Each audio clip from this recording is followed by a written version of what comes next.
상심증후군 혹은 타코츠보라는 병명을 들어보셨나요? 이는 갑작스러운 감정적 스트레스가 심장에 큰 영향을 미쳐 심각한 신체적 증상을 초래하는 질환입니다. 특히 사랑하는 사람의 죽음과 같은 극심한 정서적 고통이 원인이 됩니다. 이런 고통은 심장의 일시적인 기능 저하를 일으켜 실제로 심장마비와 유사한 증상을 보일 수 있습니다. 타코츠보 심근병증.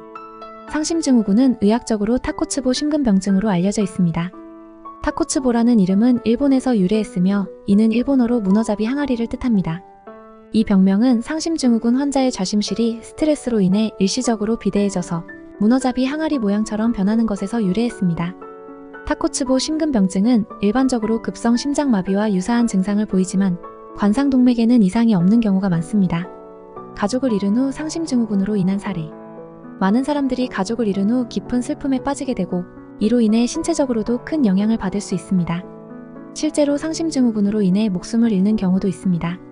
예를 들어 오랜 시간 함께한 배우자의 죽음으로 인해 남겨진 배우자가 상심증후군을 겪고 그 결과 생명을 잃는 사례들이 있습니다. 이는 단순한 감정적 슬픔을 넘어서 심각한 신체적 위험을 수반합니다. 심지어 가족을 잃을까 하는 불안감 속에서도 상심증후군이 발생할 수 있습니다. 특히 중대한 질병으로 고통받고 있는 가족을 돌보는 사람들은 지속적인 스트레스와 불안으로 인해 상심증후군에 걸릴 위험이 큽니다. 이러한 상황에서 체계적인 지원과 스트레스 관리는 매우 중요합니다. 가족이 살아있을 때 우리가 할 수 있는 것들. 가족의 죽음이나 질병으로 인해 상심증후군이 발생하는 것은 우리의 삶이 얼마나 연약하고 예측 불가능한지를 보여줍니다. 따라서 우리는 가족들이 살아있을 때 더욱 소중히 여기고 잘해주어야 합니다. 여기 몇 가지 실천할 수 있는 방법을 생각해봤습니다. 자주 소통하기. 바쁜 일상 속에서도 시간을 내어 가족과 대화하는 것이 중요합니다. 서로의 감정을 공유하고 지지하는 시간을 가지세요. 매일 저녁 식사 시간에 가족과 하루 일과를 나누는 시간을 가져보세요. 가벼운 산책을 함께하며 서로의 생각과 감정을 나눠보세요. 감사 표현하기. 가족에게 감사의 마음을 자주 표현하세요. 작은 것에도 고마워하며 사랑을 전하는 것은 가족 관계를 더욱 돈독하게 합니다. 아침마다 작은 메모를 남겨 고마움을 표현해보세요. 특별한 날이 아니더라도 작은 선물이나 편지를 주고받으며 감사를 표현하세요. 추억 만들기. 함께하는 시간을 소중히 여기고 좋은 추억을 만들어 가세요.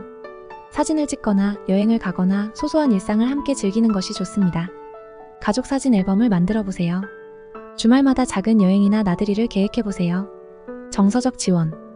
가족 중 누군가가 힘든 시간을 보내고 있다면 그들에게 정서적인 지원을 아끼지 마세요. 그들이 혼자가 아니라는 것을 느끼게 해주는 것이 중요합니다. 어려움을 겪는 가족에게는 따뜻한 말 한마디와 함께 손을 잡아주는 것이 큰 위로가 될 수 있습니다. 전문가의 도움을 받을 수 있도록 상담을 권해보세요. 상심증후군, 특히 타코츠보 심근병증은 사랑하는 사람을 잃거나 잃을까 하는 불안감 속에서 발생할 수 있는 심각한 질환입니다.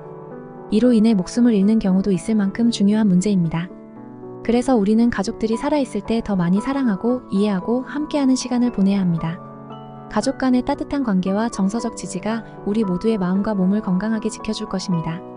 사랑하는 가족과의 소중한 시간은 우리의 마음을 지켜주는 강력한 방패가 됩니다. 지금 이 순간 가족에게 사랑을 표현하세요. 그 작은 표현이 큰 변화를 만들어낼 수 있습니다.